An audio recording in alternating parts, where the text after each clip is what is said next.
Hi, welcome back to Hot Takes. I'm Alex Baker, accompanied by my commentators Justin Mundt and Jack Young. Today we'll be talking about one of the most highly discussed topics in sports, and that is, should college athletes be paid to play? Let's see what Justin thinks about the subject. Justin? Thank you, Baker. So there's a few things I want to talk about today as to why college athletes shouldn't be paid. And the first thing I want to target was the things they receive of monetary value that isn't actually physically money, like the academic expenses, the room and board, the meal plans, and the strength and conditioning coaches, and many more things that they get when they're on scholarship. Studies say that this is almost up to $125,000 over their 4-year period, which seems like a wholesome amount of money for Absolutely. college kids. Absolutely. Also, if they were to input a payment system, it'd be unfair because only 3 sports actually bring in revenue to their schools, which is men and women's basketball and football. And this could cause tuition to rise, which would be unfair to us students. And also it could cause the minor sports that don't bring in revenue to be cut, like lacrosse, baseball, hockey, many other sports like that. And the last issue is the parity issue, where kids would probably only go to the bigger schools that are paying more money, like Alabama and Ohio State and schools like that.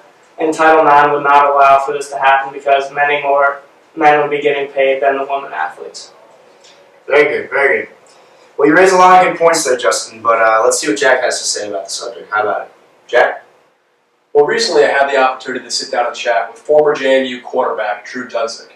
And what he told me was that having a salary for all student athletes would allow each and every athlete to live far more comfortably than before.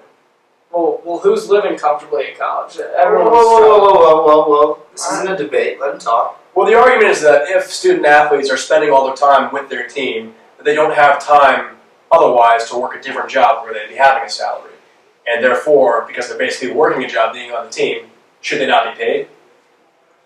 Well, Jack, these athletes that you're talking about that are going to college for free have no loans to pay off after school. And all these kids that are not going for free have tons of loans to pay off after school, and they're going to be living miserably for the first few years. And these athletes are going to have a free, easy ride because they didn't have to pay any loans post-college. Well, folks, that concludes this segment of Hot Takes. Coming up next, should the Washington Capitals be considered a NHL championship contender?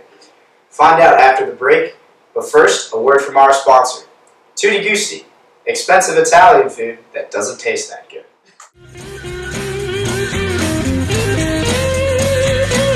There must be some kind of way out of here. Say the joker to